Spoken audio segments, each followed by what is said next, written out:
রকম, উপরে পোকার হাজার নাম। বলেছে পেট দিকে আজ মোবাইল ফোনে ফোন করে শেওড়া গাছে ঝুলবে ইলিশ ভূতের কোন বান্তরে। তাই না শুনে টিকিট কেটে পেট নিয়ে এলো ভূতের ঘর। প্লেনের থেকে ঝাঁপ মেরে সে পড়ল ভূতের মাথার উপর।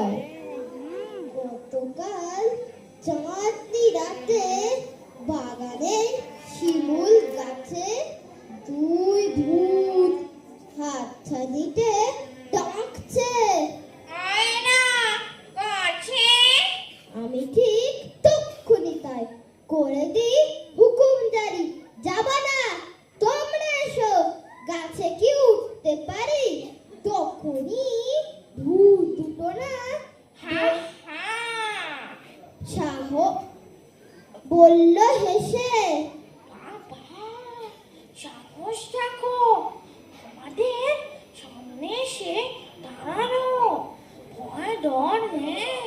ছেলেটা বড্ড চোখা, টেনিটা গপ্প জানি, শোনে যা দুষ্টু খোকা। আমি আর দাঁড়াই নাকি, দু পায়ের শক্তি দিয়ে ছুট পেরোই বাগান, থামি সেই পাড়ায় গিয়ে। টেনিদার গপ্প যদি রাতে কাল বল